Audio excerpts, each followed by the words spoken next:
But it's just, a power struggle that he's having with me because he's failing to understand that I'm grown. I'm grown, I'm 30 years old, and he can't control me like when I was a little girl. But then the question for me also comes that if I'm grown and I'm a grown woman and he can't control me, what am I still doing in his house? You understand? I should be having my own house, my own family. That was the dream, that was the plan, that was the goal. At 30, I am the light on the hill. I cannot be hidden. I cannot be blocked. I cannot be limited. And I cannot not shine. It is who I am. It is my destiny. Who am I? I am Matt Daniels.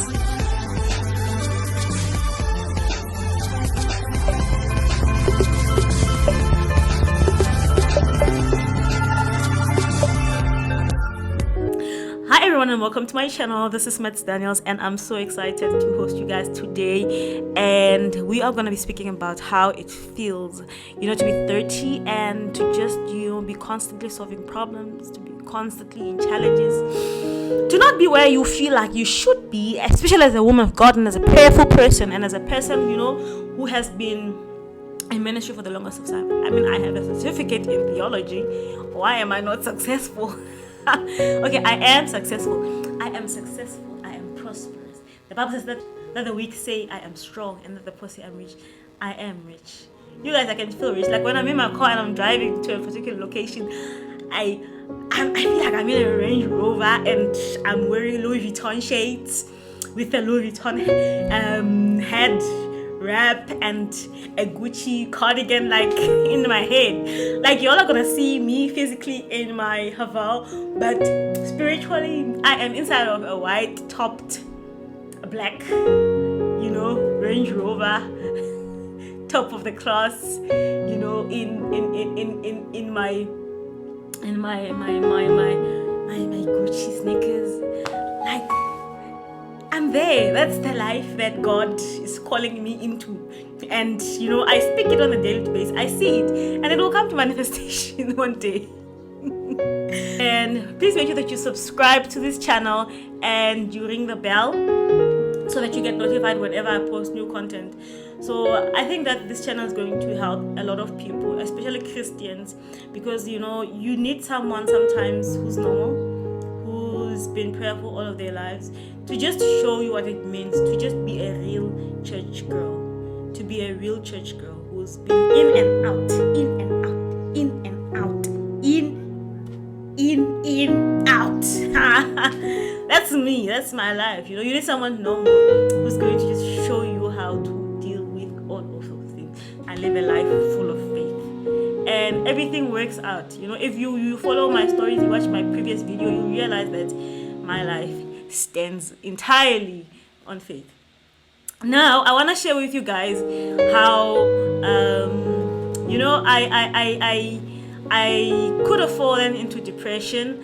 I could have done a lot of things. A lot of things could have happened to me, but I believe that every situation that God puts you in, it's enough for you. You can handle it. It doesn't matter how hard the situation is, but you can handle it. And once you bless a situation, like I've been reading, a book by Neville, and he says, once you bless a situation, you take away the power that situation has over you. You understand? But how is it gonna have power over you if you've blessed the situation? And I'm telling you, you don't even have to try to harness some power inside of you to feel like you're blessing a situation. Whatever that happens to you, whatever pain, whatever thing that has been a nuisance in your heart and in your life and causing you, undisturbable pain, just tell yourself today, I bless this situation and I surrender it into divine hands, into wisdom, love, and intelligence. I surrender it unto God. And I'm telling you, the moment you finish saying that, it's going to feel lighter. It's going to feel like, you have power over the situation. And all the power that the situation has over you, it's going to be gone. I swear. So, why am I saying this? Recently, my dad has been chasing me out of the house. He's been so determined for me and my kids to get out of the house, like leave my house, and it's not like leave my house. If he really wanted me to leave the house, he could just simply take my things and put them outside, but it's just, a power struggle that he's having with me, because he's failing to understand that I'm grown. I'm grown, I'm 30 years old, and he can't control me like when I was a little girl. But then the question for me also comes that if I'm grown and I'm a grown woman and he can't control me, what am I still doing in his house? You understand? I should be having my own house, my own family. That was the dream, that was the plan, that was the goal. At 30, I'm not even talking 30, at 25, I was supposed to be married with kids and in my own family. The problems that I'm facing right now, sometimes I fail to address them and to deal with them because they are not problems that I had prepared for. I had not prepared myself to be 30 years old without a permanent job. I had not prepared myself to be 30-year-old mother without a husband or a boyfriend. I had not prepared myself to be a 30-year-old without my own house, my own home, and my own family, and 3 kids like other girls. I was not prepared for that. I never equipped myself for that, so it's something that it's entirely new to me. And it's a challenge that I don't even know where to start to deal with it, because for me, I always thought by the age of 30, I'll have it all figured out, I'll have it all together, but it's not working the way I had hoped that it was going to work out. So now I have to start over and think, okay, I'm 30 years old, I need to build a house, I need to own a car, I need a permanent job, and I just don't know, the only solution to my life right now is God. The only solution to my life right now is God. That's why I tell people that I'm the just. I live entirely, completely dependent on God. So that's me. That's my life. So as I was saying, that he's been chasing me out of the house, and one of the biggest reasons why we are fighting right now, he's saying that he didn't want the helper that I wanted, and he wanted to hire a helper of his own. So he was giving me trouble, saying that he doesn't want my helper, and he tried so hard to get rid of my helper, saying that he wants his own helper. And I would ask him, how do you choose a helper when the helper is going to be staying with my kids? I don't stay at home. I need to know wherever I am that my kids are safe at home with the person that I've chosen, with the person that I trust, and say, I trust you, watch over my kids when I'm gone. And he says, if you want to do that and you want to get a helper of your own, go to your own house and live in your own house, where you'll choose a helper for your children and you do what you think that is best for your kids.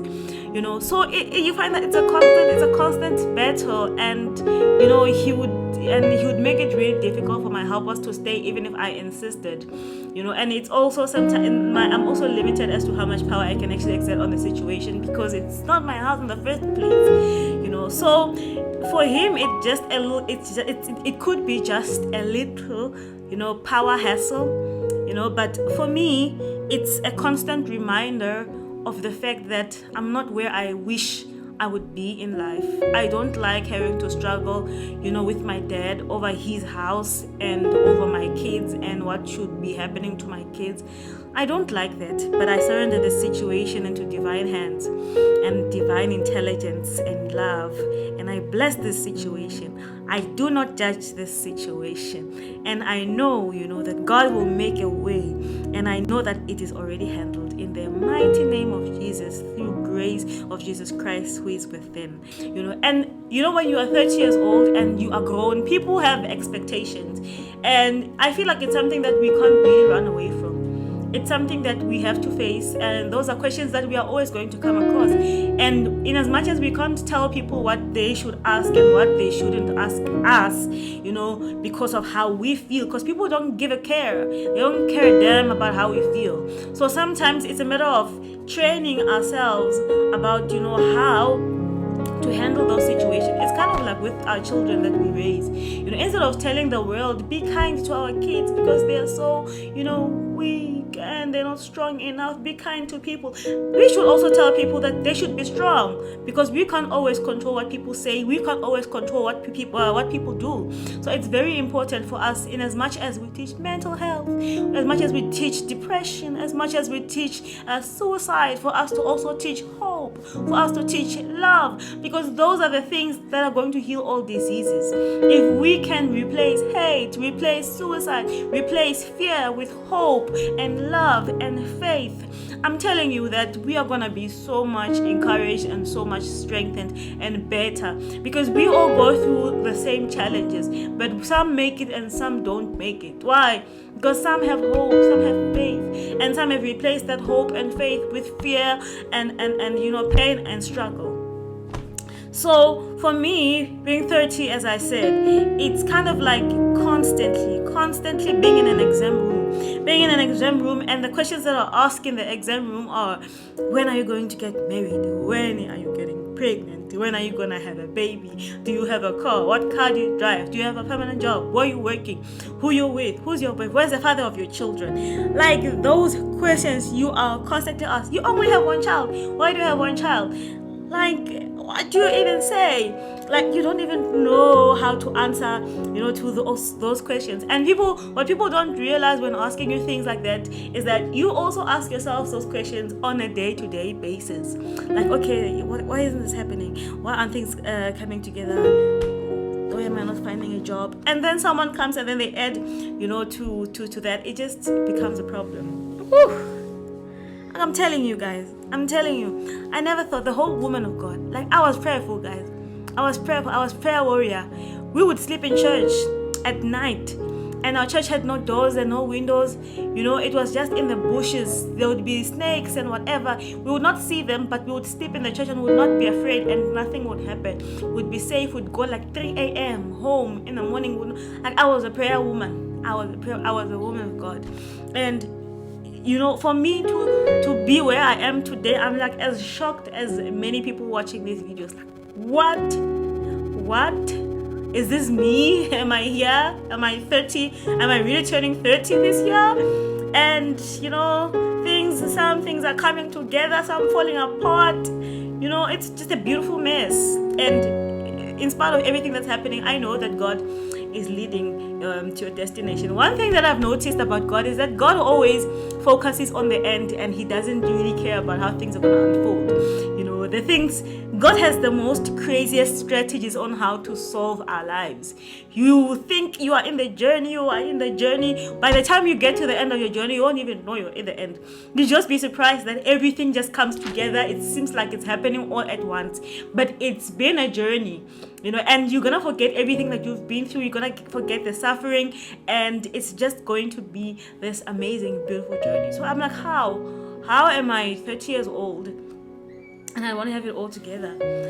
And it's just strange. It's strange for me. I think, like, one thing that I've noticed about God is that even when He tells them to go and fight a battle, He will tell them about the end.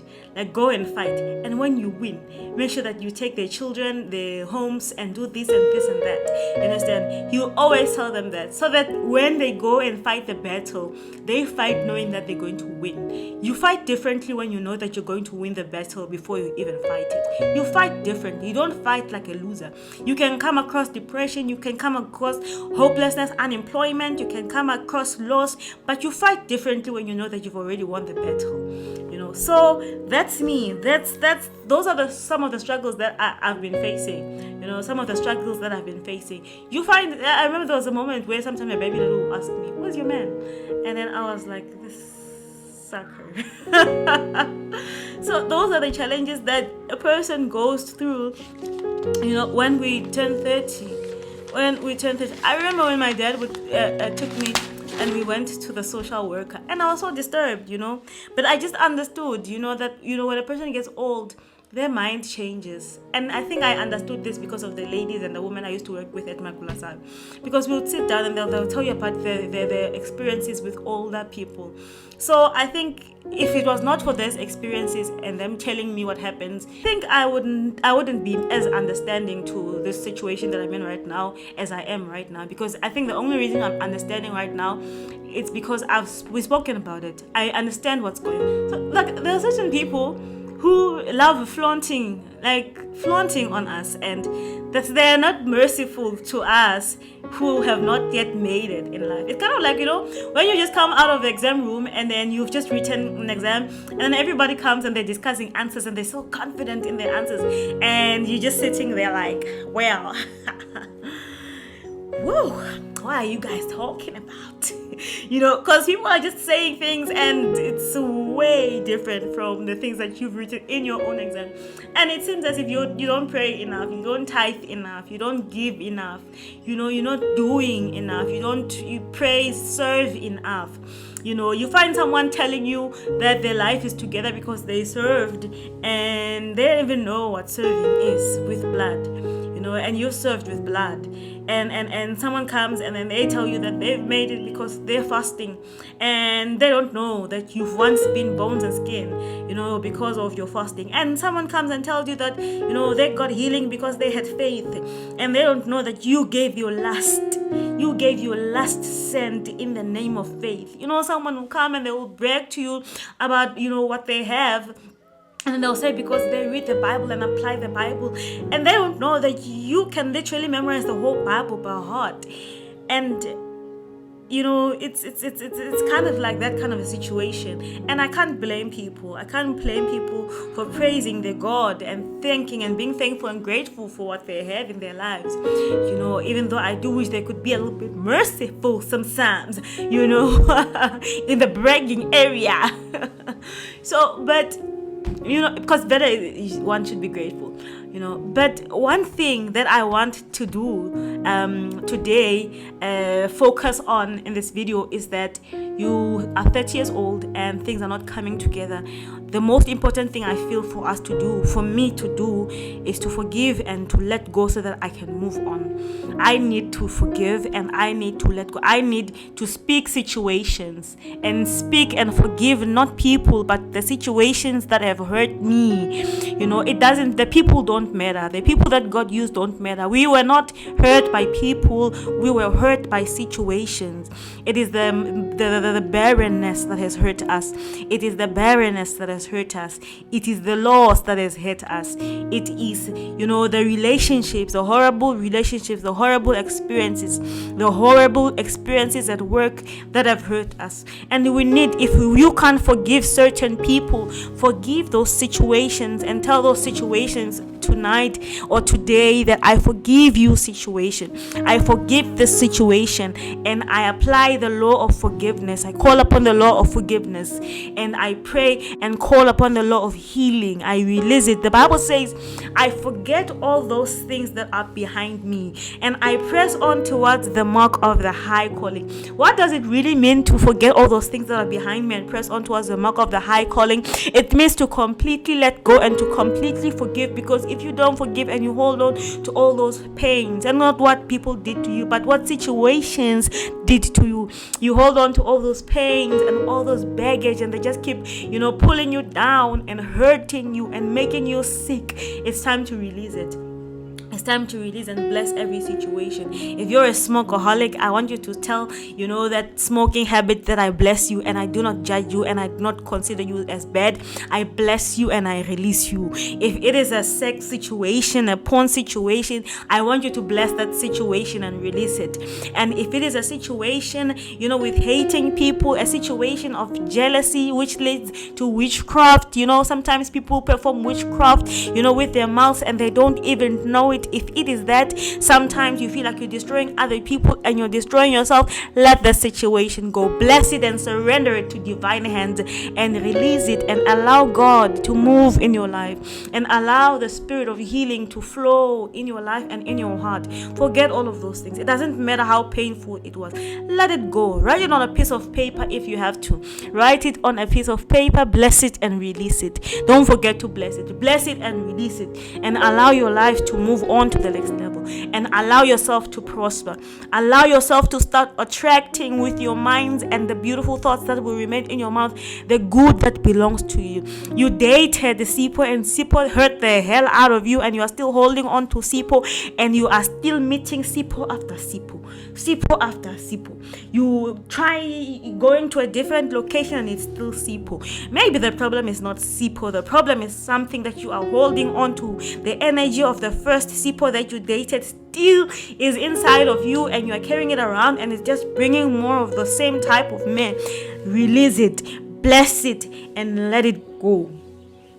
So that is what I wanted us to talk about. That we are 30, and I know that okay, come nanti, siagoa, siatila, and hey, sia pray, but things are just not working out, So I just want us to, apply it, release it, my man, release it. Like, I don't know what's hurting you, what you've held on to for so long.